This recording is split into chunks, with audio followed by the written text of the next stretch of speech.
Assalamualaikum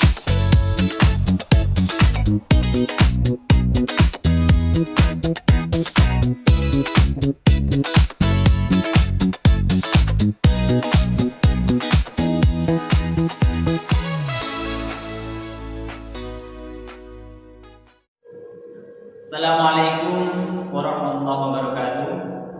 Kepada yang terhormat Bapak Ibu dosen penguji uji kinerja UKM PPG Batch 4 tahun 2025. Perkenalkan, nama saya Yunus dengan NIM 250 113 113 531, merupakan mahasiswa program pendidikan profesi guru dalam jabatan Batch 4 LPTK UIN Maulana Malik Ibrahim Malang. Pada hari ini, Selasa, tanggal 20 Januari 2026, saya akan melaksanakan praktik pembelajaran dalam rangka penilaian uji kinerja dengan mata pelajaran Akidah Akhlak. Materi pokok yaitu menjauhi sifat tercela pada kelas 10 semester 2. Wassalamualaikum warahmatullahi wabarakatuh. Selamat menyaksikan.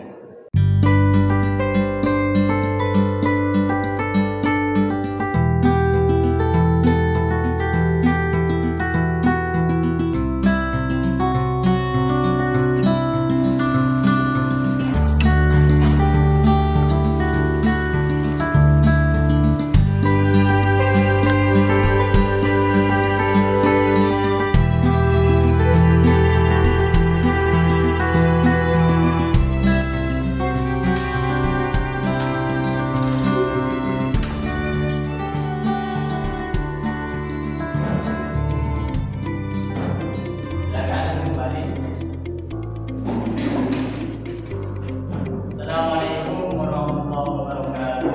Waalaikumsalam warahmatullahi wabarakatuh. Sebelum pembelajaran ini dimulai, mari kita berdoa bersama-sama. Bismillahirrahmanirrahim. Rabbi zidni ilma warzuqni fahma. Rabbi shrah li sadri wa yassir li amri wahlul 'uqdatam min lisani yafqahu qawli. Amin. Saya lihat kelas kalian sudah bersih, kalian pun juga happy. Alhamdulillah, kalian sudah menerapkan an-nadhafatu minal iman. Kebersihan adalah sebagian dari Iman. Baik, Bapak cek absen dulu ya. Nama bersamaan ada Jeffrey Ardiansyah, Muhammad Bilal, Jaka Maulana, Zainul Ibad, Zainul Obed, Zahri Fadil, Wandi Jaisa, Muhammad Torik, Sulis Darmawan, Muhammad Umar, Muhammad Rizki. Ya, inilah semua ya. Kalian sudah kompak. Baik. Pertemuan kali ini Bapak akan menjelaskan tentang ayo menjauhi perilaku tercela. Ya. Sebelum masuk kepada pelajaran, saya ingin kalian lebih fokus. Sepertinya kalian tak fokus. Coba berdiri semua. Ya, coba berdiri semua. Ya. Jadi saya akan menyanyi, kemudian bergerak sesuai dengan nyanyian saya. Jadi kalian mengikuti nyanyian saya. Ya. Nama saya Marina. Ya, Marina.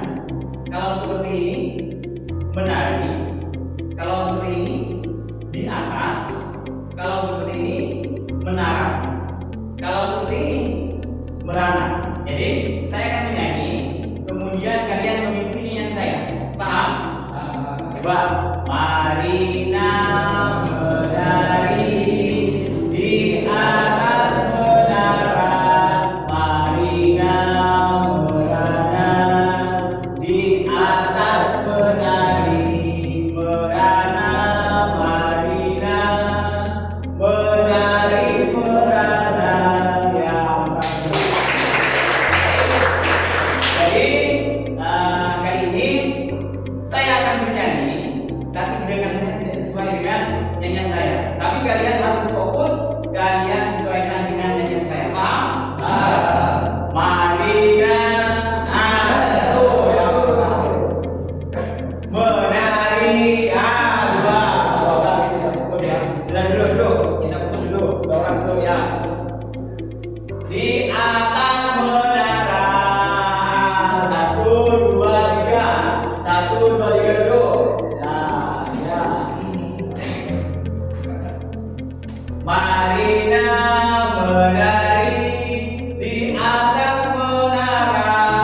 Ya berapa ya? Jadi kalian kena hukum. Saya kasih nama kan. Nama kamu do, nama kamu re, nama kamu mi, fa, sol, la, si, do. Ya. Jadi kalau nama kalian saya sebut, kalian jinjitnya. Tidak. Siap? Siap. Do, re, mi, fa, sol, la, si, do. Ya bagus. Lagi. Do, re, mi, fa, do, fa, do. Ya. Do, re, mi, fa, sol, la, si, do, si, fa, do. Ya.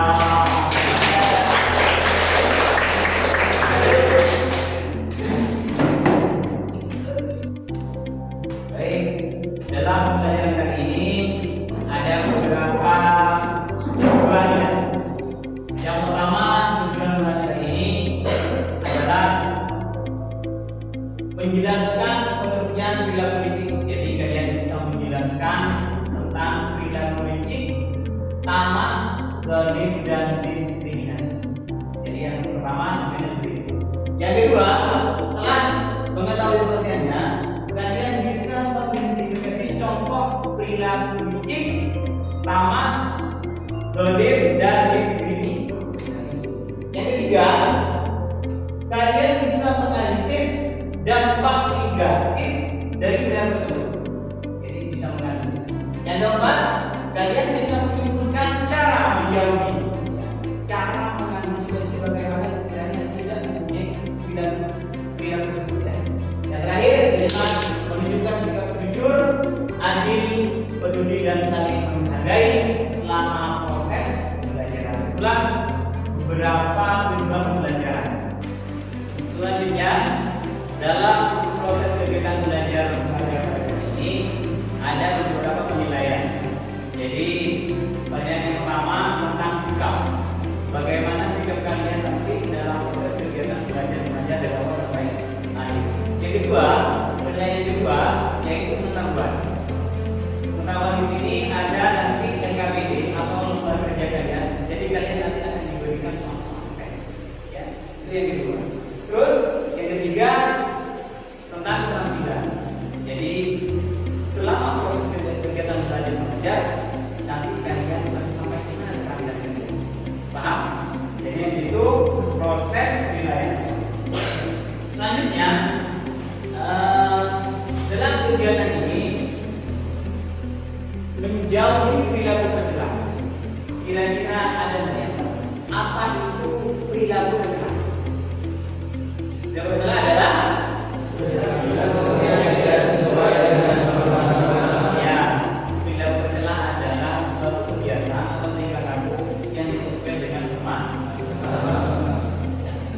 Contohnya, diantaranya adalah perilaku yang tidak sesuai. Sombong, terus dengki, apa lagi? Iri, ya, dan masih banyak lagi ya. Contoh-contoh perilaku yang tidak sesuai. Tapi belajar kali ini fokus pada pelajaran licik, kemudian tamak, masyarakat, zalim, dan diskriminasi. Jadi selanjutnya Bapak akan menampilkan video tentang perilaku tercela. Jadi silakan kalian siapkan buku tulis dan pulpennya. Kalau ada nanti yang perlu dicatat, maka ditulis ya. Perhatikan dengan seksama. Alkisah di sebuah desa terpencil di wilayah Riau, hiduplah sepasang suami istri yang hidup dalam garis kemiskinan yang sangat dalam. Sang suami bernama Pak Miskin dan istrinya biasa dipanggil Mak Miskin.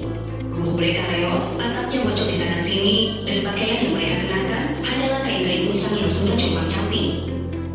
Setiap hari, mereka berjuang keras hanya untuk sekadar mengisi perut. Jangankan untuk membeli lauk pauk yang layak, untuk mendapatkan segenggam beras pun, terkadang mereka terpaksa berhutang kepada tetangga yang sedikit lebih beruntung. Hidup mereka benar-benar jauh dari kata cuma penuh kehadiran dan kesulitan. Setiap malam sebelum tidur, Pak Miskin sering menghela napas panjang. Aduh mak, kapan ya nasib kita berubah? Aku lelah sekali hidup miskin begini. Melihat orang lain makan enak, punya pakaian bagus, hatiku iri rasanya. Sabar Pak, kita harus terus berusaha dan berdoa. Mungkin Tuhan belum memberikan rezeki lebih untuk kita sekarang. Siapa tahu suatu hari nanti ada jalan keluar untuk kesulitan kita. Meskipun Pak Miskin selalu berusaha menenangkan dengan kata-kata penuh kesabaran dan harapan, hati Pak Miskin tetap saja dipenuhi rasa iri dan keinginan untuk menjadi kaya dengan cepat.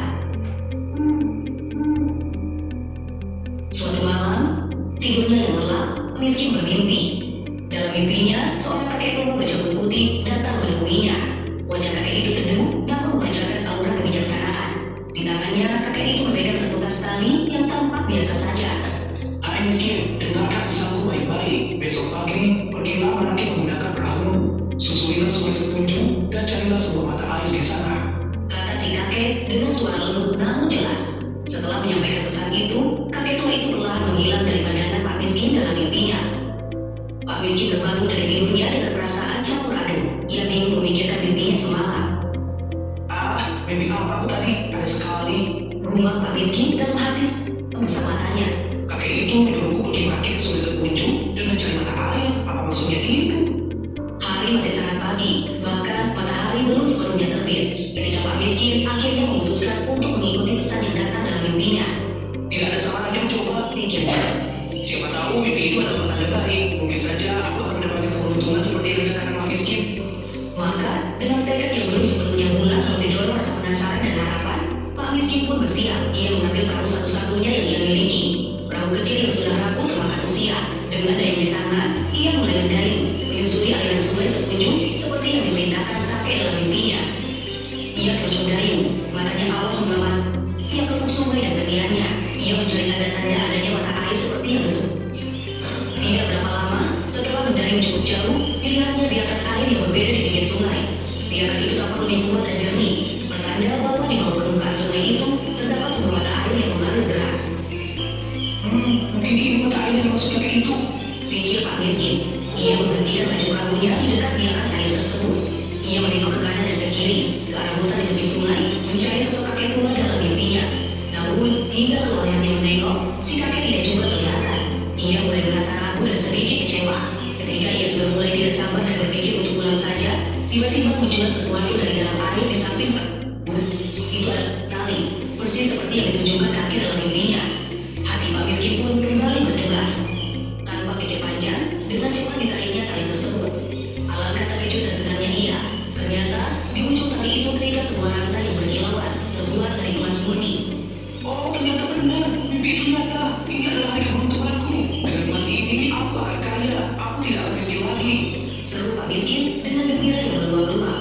Dengan penuh semangat, ia menarik rantai emas itu dengan sekuat tenaga. Rantai itu terasa sangat panjang dan berat. Namun, kegembiraan dan sifat tamak yang mulai muncul membuatnya merasa kuat. Ia terus menarik dan menarik, mengumpulkan gulungan rantai emas yang berat itu di atas perahunya. Iya, perahu terasa semakin berat. Lambat laun, tenggelam lebih dalam ke permukaan air. Saat ia sedang asik menarik rantai emas itu, tiba-tiba terdengar kicau seekor burung dari atas pohon besar di tepi sungai. Suara kicauan burung itu terdengar seperti peringatan. Cepat kamu tutup itu, ambil secukupnya dan kembali pulang. Jangan serakah. Namun, ketika sudah dibutakan oleh kegembiraan dan keserakahan melihat begitu banyaknya emas, Pak Miskin tidak mengindahkan kicauan burung itu sama sekali. Ia menganggapnya hanya suara burung biasa. Ia terus menarik rantai emas itu semakin banyak, hingga perahunya tidak kuat lagi menahan bebannya yang luar biasa berat. Dan benar saja, beberapa saat kemudian, perahu kecil itu mulai miring dengan drastis. Air sungai mulai masuk dalam dan dalam hitungan perahu itu pun terbalik. Pak Miskin ikut tercebur ke dalam sungai, dan naasnya ia masih memegang erat ujung rantai emas itu yang begitu berat. Rantai emas yang sangat berat itu seketika menarik tubuh Pak Miskin ke bawah, terseret ke dalam sungai yang dalam. Pak Miskin pun panik. Ia berusaha melepaskan pegangannya pada rantai itu, berusaha berenang ke permukaan. Namun, rantai itu malah melilit tubuhnya dan menyeretnya semakin dalam ke dasar sungai. Pak Miskin yang kehabisan udara, gelagapan di dalam air. Ia berjuang sekuat tenaga untuk melepaskan dari rantai emas yang kini menjadi beban mematikan baginya. Dengan susah payah dan sisa tenaga terakhirnya, ia berhasil melepaskan diri dari lilitan rantai itu dan berenang sekuat tenaga kembali ke permukaan air. Dengan napas tersengal, ia muncul di permukaan. Matanya mencari-cari, dilihatnya gelembung-gelembung air di tempat ia tenggelam tadi. Harta karun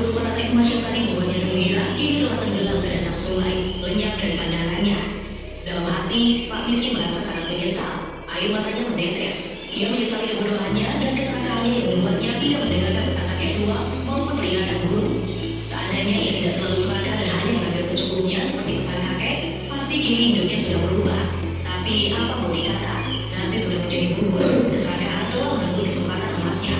Dengan tubuh lemas dan hati hancur, Pak Miskin pun mendalih panggilnya ke kembali tepi, lalu pulang ke rumahnya dengan tangan hampa, kembali menjadi kisah dulu, namun dengan pelajaran yang sangat pahit. Kisah si miskin yang tamat dari video ini menjadi pengingat abadi bagi kita semua. Ia mengajarkan bahwa rezeki itu datang dari Tuhan, dan ketika diberi kesempatan, gunakanlah dengan bijak dan secukupnya.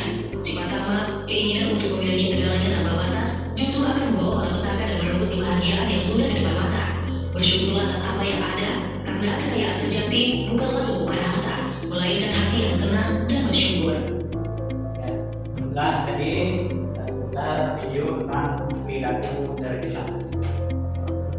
Selanjutnya Bapak akan membagi kelompok menjadi 4 kelompok ya, karena ini jumlahnya 12 orang. Ya, coba hitung 1, 2, 3, 4, 5, 6, 7, 8, 9, 10, 11, 12. ya 12. Jadi angka ganjil pertama adalah kelompok 1. Angka genap pertama kelompok 2. Angka ganjil ketiga kelompok 3. Ya. Angka genap kedua kelompok 4. Silakan sesuai dengan kelompoknya. Silakan.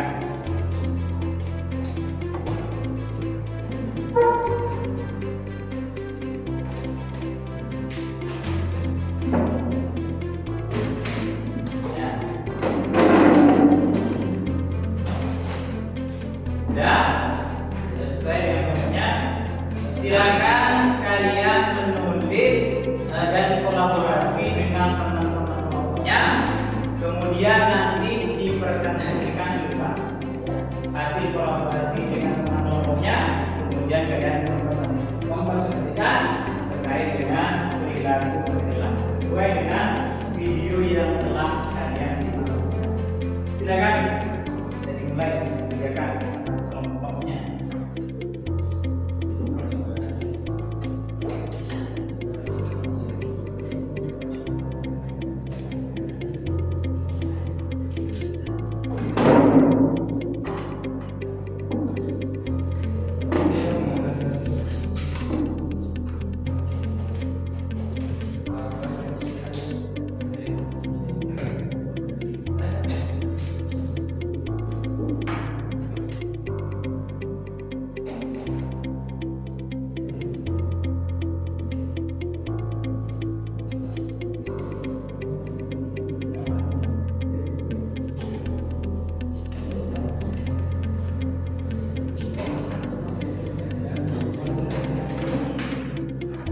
Baik, selesai ya?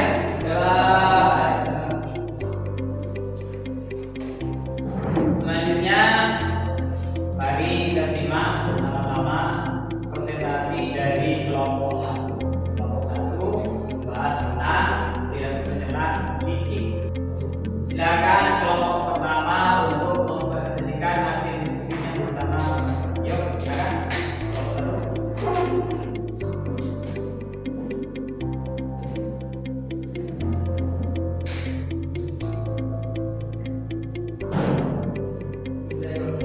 Assalamualaikum warahmatullahi wabarakatuh. Waalaikumsalam warahmatullahi wabarakatuh.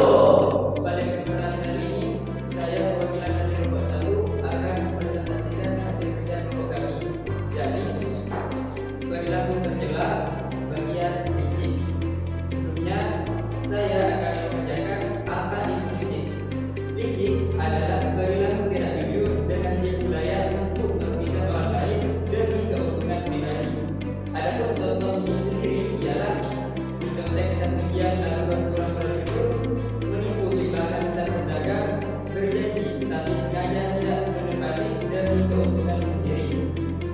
Sedangkan akibat dari perilaku licik sendiri ialah yang pertama ialah hilangnya kepercayaan orang lain, merusak hubungan sosial dan mendapat dosa dan murka Allah Subhanahu wa taala. Sedangkan untuk cara mengatasinya ialah dengan membiasakan kejujuran, menanamkan rasa takut kepada Allah dan introspeksi diri dan bertobat kepada Allah. Mungkin sampai di sini saja presentasi kami. Akhirul kalam, billahi taufiq wal hidayah. Assalamualaikum warahmatullahi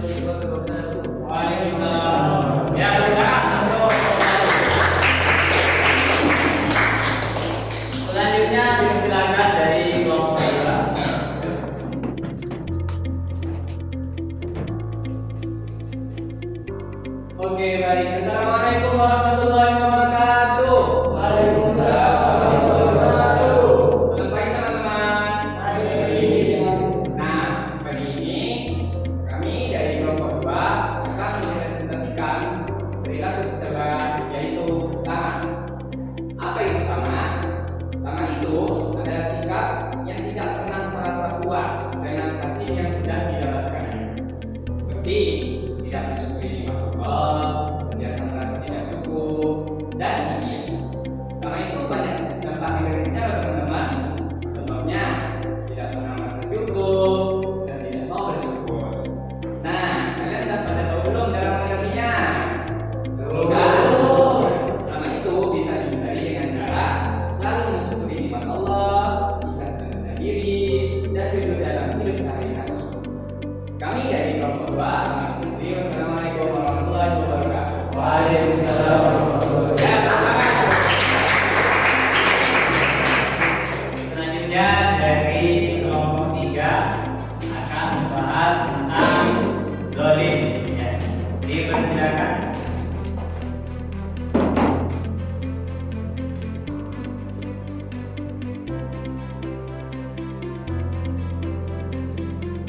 Assalamualaikum warahmatullahi wabarakatuh. Waalaikumsalam warahmatullahi wabarakatuh. Kami dari kelompok 3 di sini akan mempresentasikan tentang akhlak tercela, yang spesifiknya adalah membahas konteks dolim. Dolim ini diambil dari kata bahasa Arab yang akarnya adalah dolama yatumu. Menurut ahli kaumidah, dolim secara terminologi adalah sesuatu yang tidak ditempatkan di tempatnya. Nah, jadi dolim adalah perkara yang tidak pantas dilakukan karena dampaknya ini bukan hanya berdampak kepada diri sendiri, tapi juga kepada orang lain. Khalifah yang keempat, yaitu Sayyidina Ali radhiyallahu anhu, ini membagi dolim menjadi 3 bagian. Yang pertama, dolim kepada Allah. Yang kedua ialah dolim kepada diri sendiri, dan yang ketiga ialah dolim kepada orang lain. Saya akan membahas yang nomor 3 karena pembahasan yang nomor 3 ini adalah hablum minan nas. Contohnya dolim kepada orang lain seperti korupsi di tengah pemerintah saat ini karena banyak korupsi di Indonesia, atau di dalam kelas seperti pembulian seorang siswa atau siswi.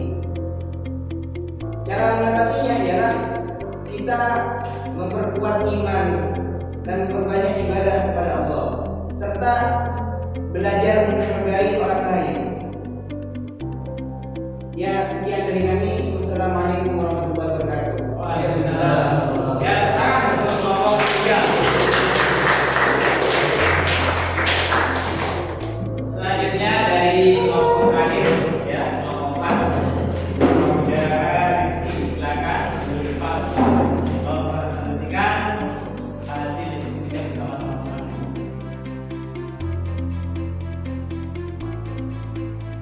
Assalamualaikum warahmatullahi wabarakatuh.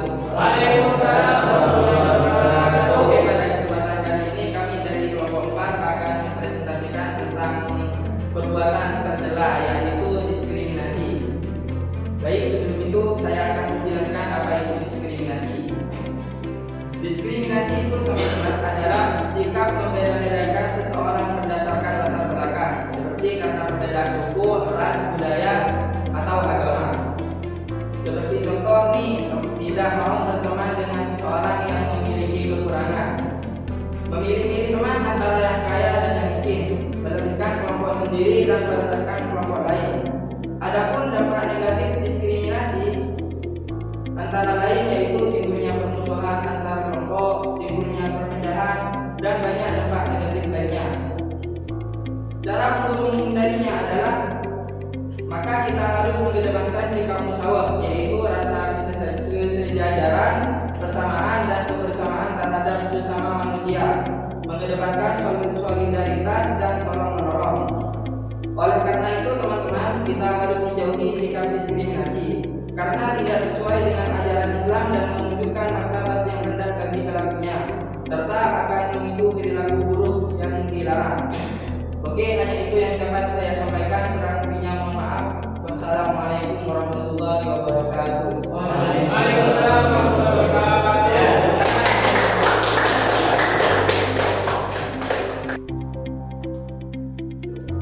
Ya, inilah tadi presentasi dari masing-masing kelompok.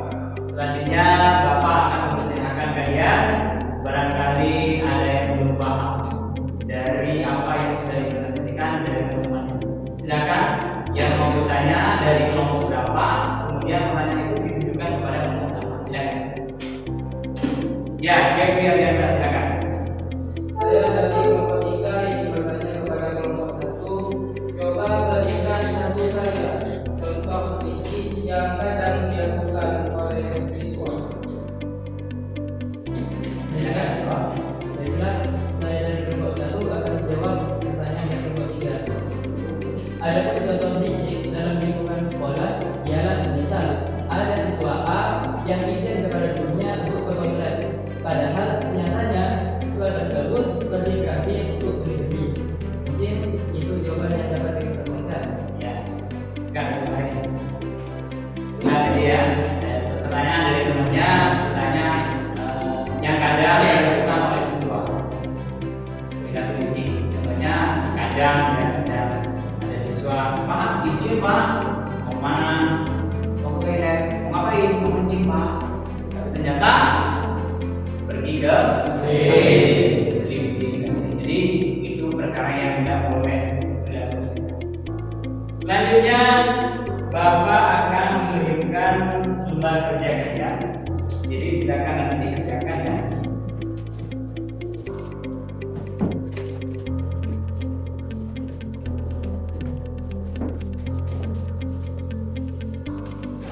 Silakan dikerjakan ya. Sesuai dengan pemahaman kalian, penjelasan dari awal.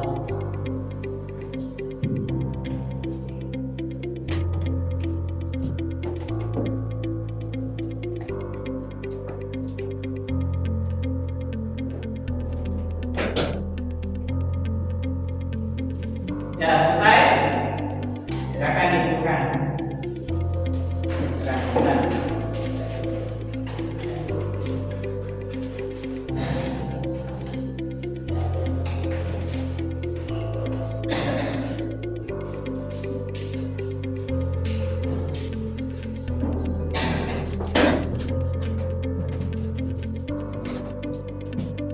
Ya, ini merupakan hasil kerja kalian begitu ya. Saya coba ambil satu saja sebagai contoh. Coba atas nama Sulis Darmawan. Ya, ada Sulis Darmawan. Ya, silakan berdepan. Ini hasil pekerjaan dari Sulis Darmawan. Saya akan bacakan pertanyaannya. Yang pertama, coba sebutkan 3 contoh perilaku rinci. Coba.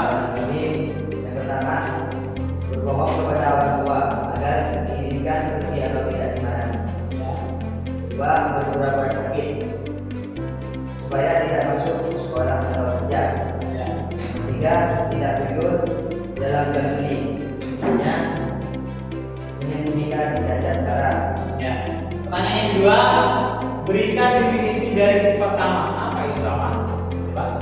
Tamak adalah sikap serakah, yaitu keinginan yang berlebihan untuk memiliki harta, jabatan, atau keuntungan tanpa merasa cukup dan seringkali mengabaikan hak orang lain. Ya. Pertanyaan yang ketiga, bagaimana cara antisipasi atau menanggulangi sifat daripada zalim? Satu, menanamkan iman dan takwa. Dua, bersikap adil dalam segala hal. Tiga, mengendalikan hawa nafsu dan emosi. Empat, mau bermusyawarah dan menerima nasihat. Lima, menumbuhkan empati dan rasa kasih sayang. Enam, memohon ampun dan berdoa kepada Allah Subhanahu wa Ta'ala. Ya, soal yang keempat, apa pengertian dari sifat diskriminasi? Sifat diskriminasi adalah sikap atau tindakan membedakan, merendahkan, atau memperlakukan seseorang atau kelompok secara tidak adil berdasarkan perbedaan tersebut sehingga merugikan pihak lain. Coba berikan contoh zalim sesama teman. Pertama, mengejek atau merendahkan teman dengan kata-kata yang menyakitkan, membuli teman baik secara fisik maupun verbal. Ya, tepuk tangan. Terus berdoa. Silakan kembali. Nah, itulah tadi jawaban dari Sudis Dermawan mengenai dari kelompok reliability, definisi sifat nama, kemudian cara antisipasi sifat dolim, dan pengertian dari diskriminasi, kemudian terakhir memberikan contoh dolim sesama. Jadi pada kesempatan kali ini Bapak ingin mengajak kalian agar tidak mempunyai sifat-sifat yang tidak sesuai dengan norma, yaitu yang pertama sifat yang tercela di jadi Bapak tidak ingin kalian izin seperti yang dicontohkan tadi, maaf saya izin Pak mau pengalaman di tidak boleh ya, suruh sama temannya tidak boleh, apalagi sama gurunya tidak boleh ya. Jadi jujur akan membawamu jujur. Terus yang kedua selangkah utama. Jadi nggak boleh dari kita semaksimal mungkin berusaha agar menjadi orang yang tidak selangkah. Jadi syukuri apa adanya. Terus yang ketiga dolim. Tadi dijelaskan oleh kelompok 3, dolim itu kadang membuli temannya, nggak boleh ya. Jadi membuli temannya nggak boleh. Kadang sekarang seperti itu kan. Tapi yang dibully biasanya kita ya, yang sesuai dengan temannya. Masa ada yang datang seperti saya dibully, tidak kan? Nah, jadi kalian berapapun atau keadaan bagaimanapun tidak boleh membuli teman. Yang ketiga diskriminasi, tidak boleh. Ya. Jadi pada kesempatan kali ini mari kita tutup dengan pembacaan doa bersama-sama, yaitu membacakan surat Al-Asr bersama-sama. Bismillahirrahmanirrahim. Wal 'asri innal insana lafi khusr illa alladziina aamanu wa 'amilus shalihati wa tawassaw bil haqqi wa tawassaw bis sabr. Bapak, kalau ada kesalahan mohon dimaafkan. Wassalamualaikum warahmatullahi wabarakatuh. Waalaikumsalam warahmatullahi wabarakatuh. Jadi insya Allah kita bertemu lagi minggu depan ya. Semoga kalian semua sehat. Amin. Sehat ya.